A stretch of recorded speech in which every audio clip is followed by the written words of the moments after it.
purchased this vehicle from Copart auction. It's the third vehicle I've purchased from Copart, I believe, either the second or the third. I've bought probably a couple of them off IAI.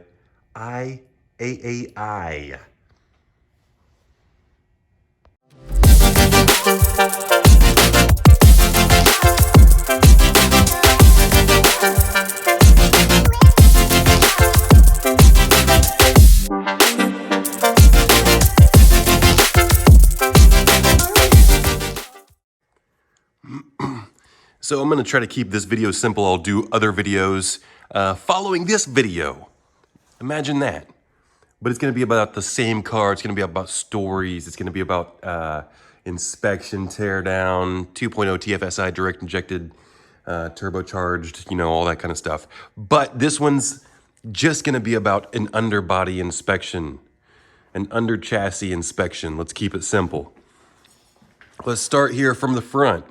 All right, we'll talk about this and the wires and stuff in the future here, coming up very shortly.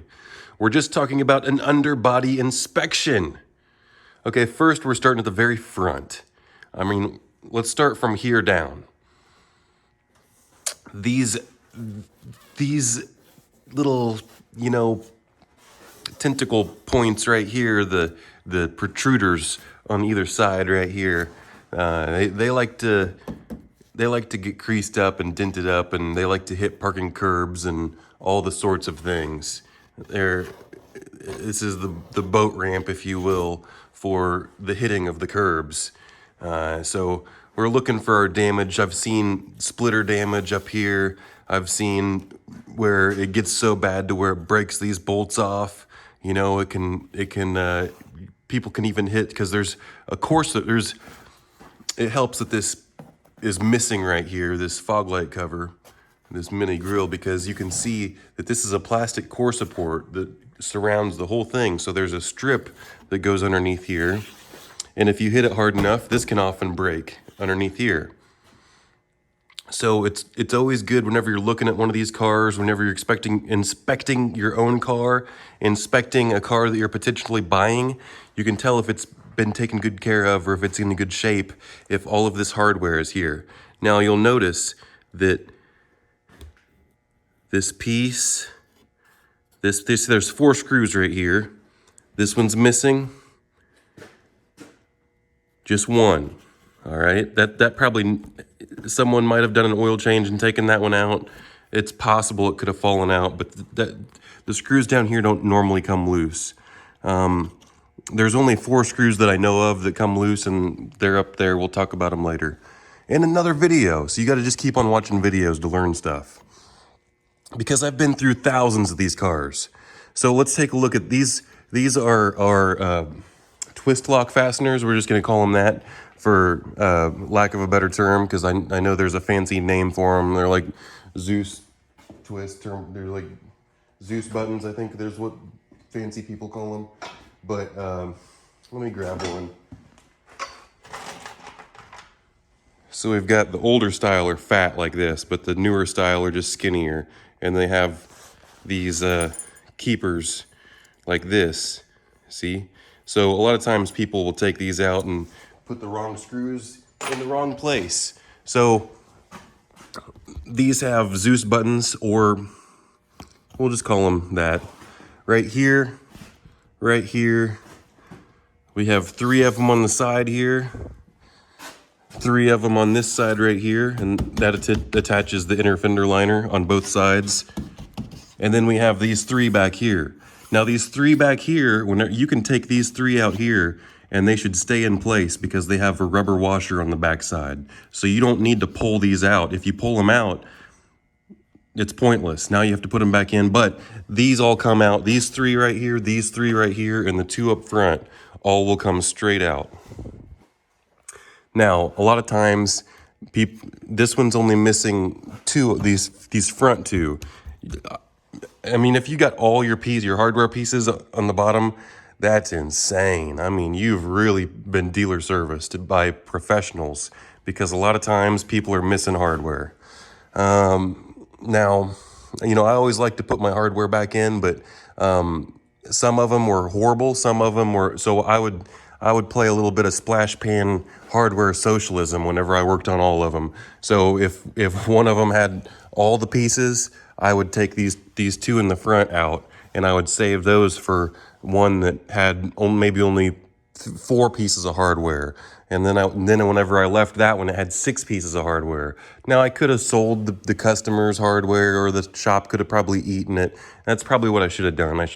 But you know, you don't have time to do that little nitpicky stuff. You don't have time to go to your service advisor or your shop manager and say, "Hey, I need a bolt budget because there's so many missing bolts." And you know what? I might have been part of the, well, I wasn't part of the problem on these cars because I knew these cars inside and out, and I would never mess up hardware. Anyway, we talked about hardware entirely too long. This right here, I call it a splash pan. Some people call it a engine cover. Some people call it a belly pan. Some people call it a, what else do people call it? Belly tray. Tell me what in the comments what you call it. There's probably a dozen names for it. And insulator panel. Who knows? There's tons of names for it. But what we really like to see is we like to see fender liners that are all intact. And part of that is because this hardware is all in good shape and keeping it in place.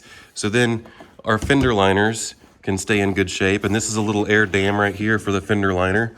And, you know, whenever these aren't put back in, these fender liners can come out, and then the tire can get into it, and it all starts coming apart and starts getting wonky, and it's no good. I mean, these cars are really nice. Check out the suspension. Let's move on to the suspension, because I could take this off and show you underneath it for the inspection, but I'll do that in the next video.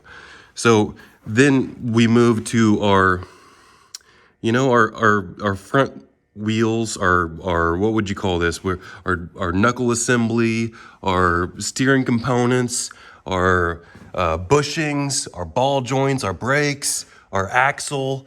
I mean, we're looking at all this kind of stuff. Let's start right here. And, you know, I've already looked at so many of these, but let me just explain. This arm right here is the one that you would replace first if you started, because this one takes the brunt. I've got a video on it. This one takes the brunt of the steering, braking, acceleration, all that kind of, well, mostly braking. But see how beefy it is? Now, whenever these go bad, now all of them can wear, but this one wears the fastest. Like I said, it takes the brunt of the force. And it's, even though you won't see cracks or damage in this bushing right here, it will just be worn out. And what will happen is when you brake, the whole wheel can come back a little bit. And just because this bushing right here is just worn out. And then you'll hear it, when you hit bumps, you'll hear squeaky noises. And that's typically this. But you can also hear clicking noises from this ball joint right here in the main control arm. That's common for the ball joint, not common, but it's known for the ball joint right here to go bad. This right here, the inner and outer tie rod, pretty much always perfect. I haven't seen any of those come apart yet or come loose or any of that. The shock, the strut, so far all of those have been solid, rock solid. The sway bar links in the front, so far I've had really good luck with these. Haven't needed to replace any of these. They're worth, all this stuff's worth a look though. The half shafts, so far all of those have been really good. Me personally, I haven't needed to replace any, but I've seen a couple have been replaced, but mainly because the boot. But and OEM half shaft versus aftermarket half shaft, I didn't make the video on it. I did it recently. I should have made the video.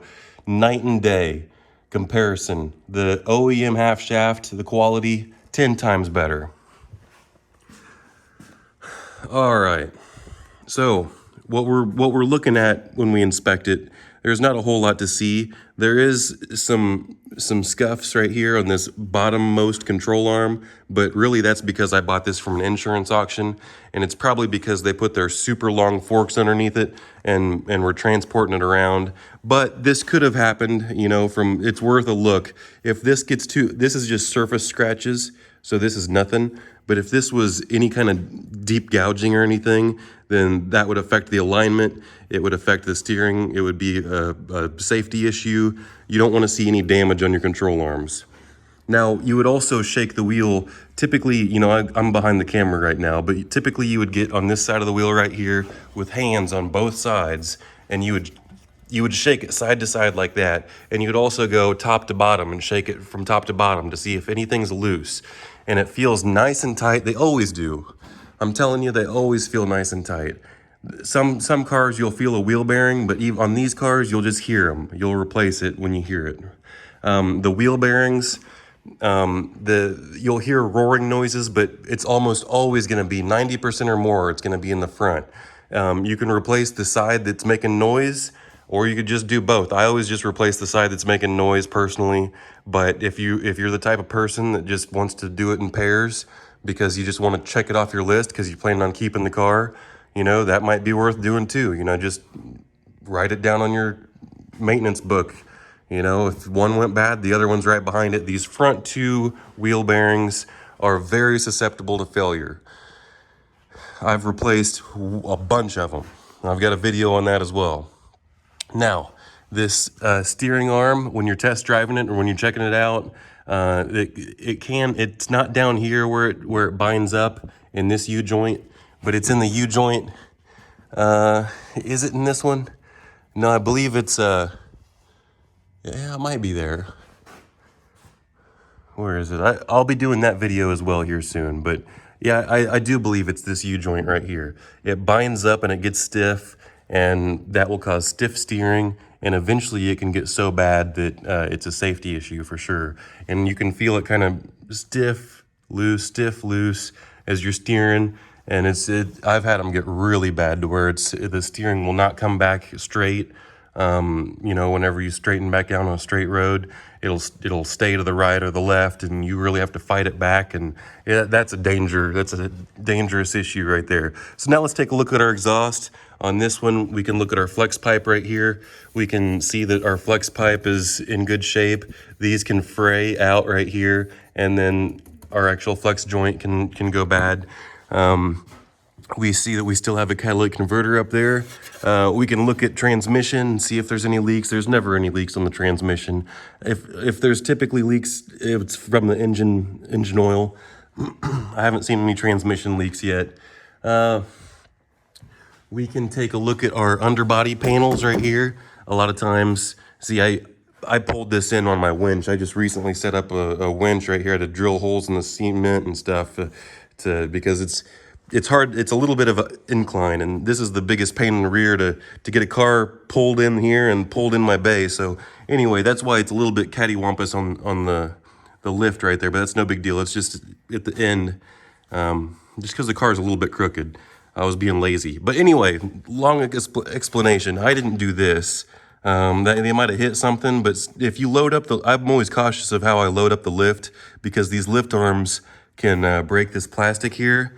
You see how this one's pretty close right here? And you know, there's a long running joke because eventually you're gonna get some. Eventually you will. Lifting cars every day, all day long. And then if you hear some cracking noises, the running joke at the dealer was, you know, it's ice. Even in the summertime, you look at the technician next to you and be like, oh, that's some ice under there. But this has some really good splash pan situation. Other than that one crack I showed you, everything's intact, and all the underbody panels are in good shape. Even these, sometimes one of these is missing. Now I have the drive shaft off on this one because I towed it home. I need to put those bolts back in and tighten that drive shaft back up. We can look at the rear suspension here. I mean, look at how nice, and I didn't even mention how nice and beefy, how these things handle so well. First off, they're Quattro all-wheel drive, and the exhaust system as well. We'll talk more about that. But, you know, just look at, I believe they call this a 5-link suspension because there's 2 links up there. I could also talk about the shock and the strut and all that, but, you know, I haven't needed to replace any of those. So maybe, you know, on high mile vehicles, it's probably a good idea because, you know, they do wear out. It's a, you know, wear item, but I haven't really seen them wear out. So not to where you notice it anyway. You know, some cars that have a shock and a strut, that's bad, you'll see the tire bouncing like a basketball on the freeway. These kind of like Hondas, they just don't. Hondas are also known for not really having any struts that go bad. These are made by Saks, I believe, the struts. But yeah, just really good suspension geometry. Really, really well organized, thought out Quattro drivetrain in all these cars. Now we got our catalytic converter up here, flex pipe. This right here is I've got a video on complete exhaust explanation as well. And if you've seen that video, tell me in the comments. But this is just a straight through resonator, so there's nothing wrong with this piece right here. This exhaust is actually 2.5 inches. It's a very thick exhaust. It's sufficient for everything you need to do. I mean, you can put a KO4 on it and still be in good shape, even on stock exhaust. This is kind of like a mid muffler, I like to say.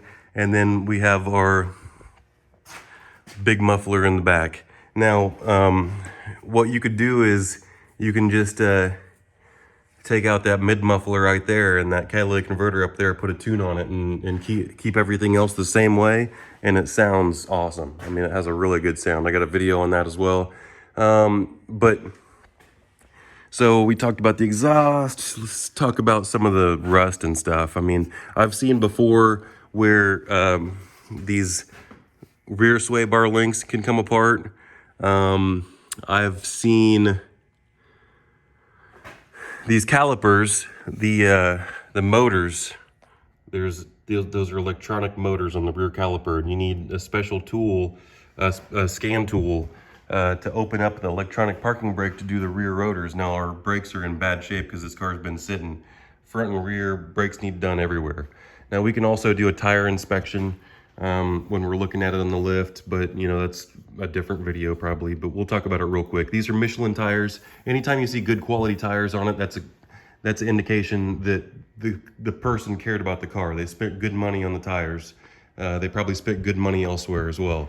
This green cap indicates that there was nitrogen filled in the tire rather than air. And if you have nitrogen filled in the tire, then you can top it off with air. But nitrogen, just the nature of it, it's bigger molecules, it's hard, it stays in the tire longer. You get better gas mileage. You don't have to check your tire pressure, 3 or 4 times a year. It's a good deal. I mean, it's a sweet deal. They probably upsold them whenever they bought the really expensive tires. I mean, these are probably the most expensive tires you can get for this car. Now, the tires that come on these cars are Pirelli, Continental. Those are the 2 main ones that I prefer.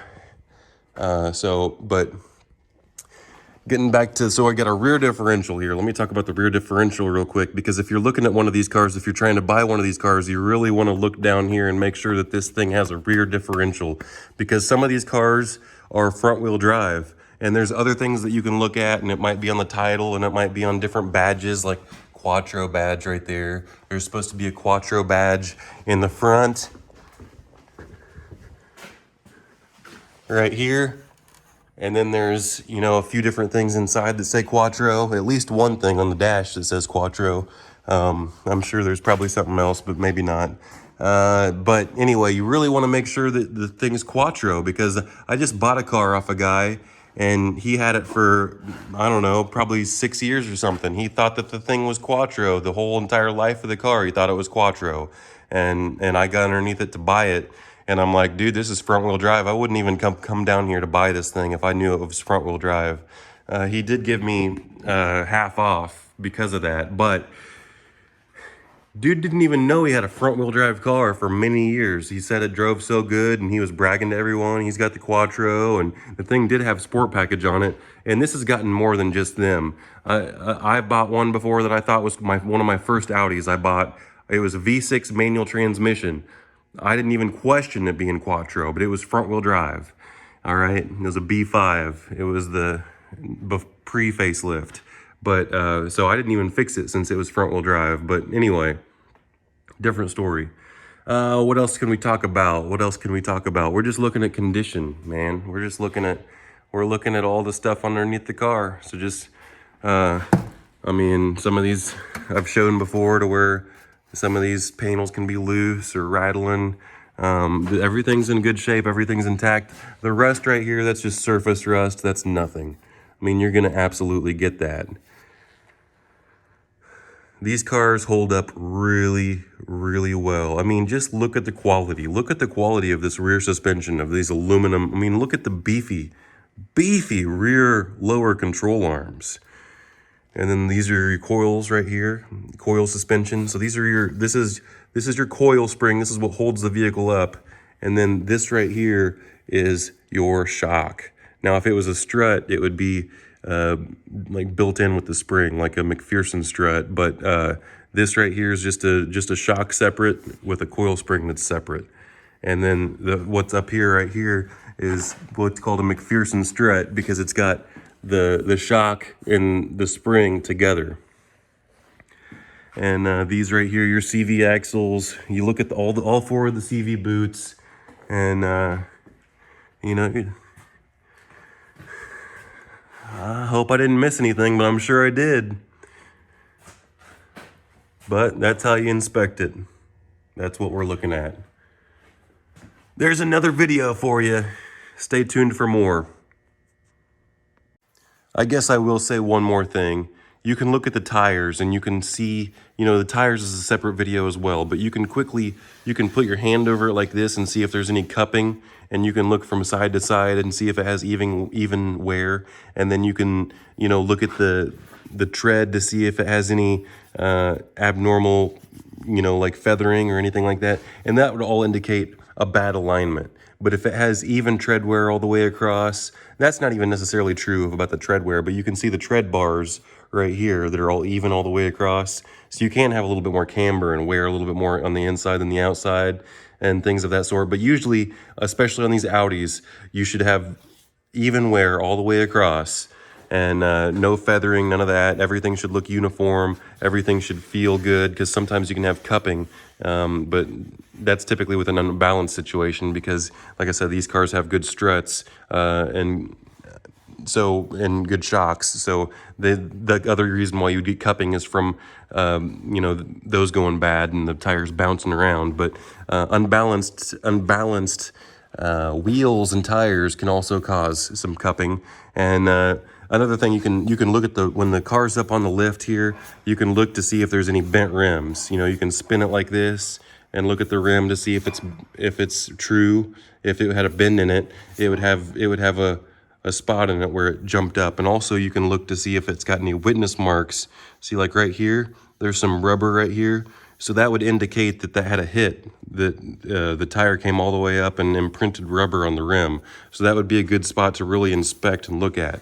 And you know, you do that all the way across. You do that on all four of your rims, and you look at all your tires. See, these are a little bit muddy from being outside, but you look at all your tires, all your tread pattern, and then, you know, give it a nice little spin and look all the way around it and see if it's got any spots where it has any you know, rubber on the side. See if it's got any bends or nicks or anything like that. And, you know, definitely look on the outside as well. When you're looking at the outside of the tires, a lot of times it even helps to rub your hand all the way around it, because it can have an impact bubble on the side. And sometimes it's not so easy to see, even if you go like this. Sometimes it's easier just to, as you're looking at it, roll your hand around the tire like this to see if there's any impact bubbles. And as I'm sitting there thinking about it, see, some cars have a control arm position sensor on the front, and some of them have it on the front and the rear. This one right here has it on the rear, and if you'll notice this arm right here, see how it's bent and broken and off to the side? What we're looking at right here is this bolt right here and this arm right here. So let me see if I can get something in there and move it. All right, see this? The top of it right here is broken. The top of it would also be a ball in a socket that looks just like that. A ball in a socket. Now the top of it goes, can we get a picture? Right here to this arm. You see that arm right there? See that electrical connector? That plastic arm with that rusty ball right there. That's where that arm goes to, and since that's broken, I know I had one car that had, see, this doesn't have the different settings in the cluster to where you can switch it from comfort and dynamic and all that kind of stuff. So you don't get that kind of feedback.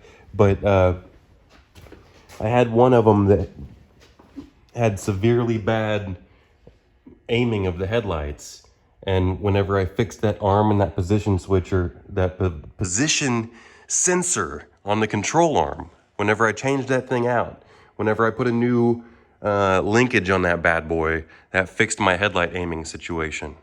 So I do know that.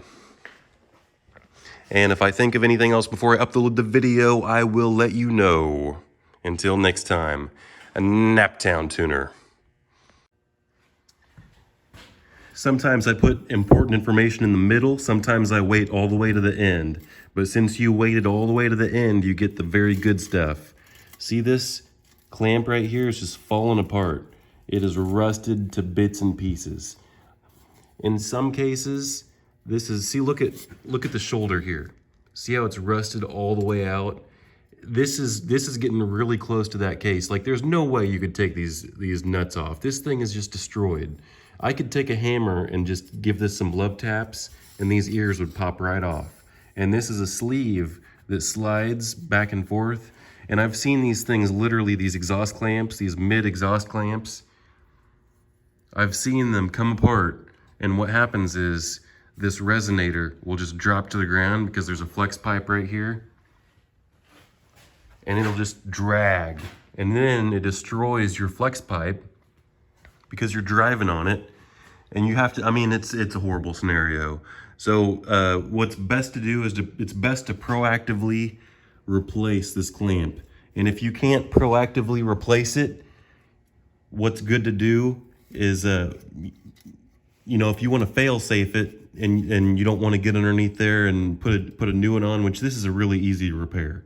Super easy repair. At the dealership, these clamps cost like $50.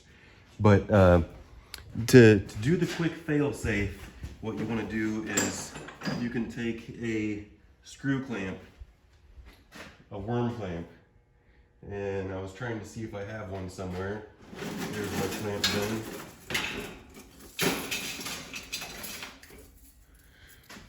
One of these. You can take one of your screw clamps and put it around there and tighten it down. But that's not the best, or that's just something to do, you know, if you don't have time to do it properly. But what you want to do properly is just replace it. You know, don't just rig stuff up.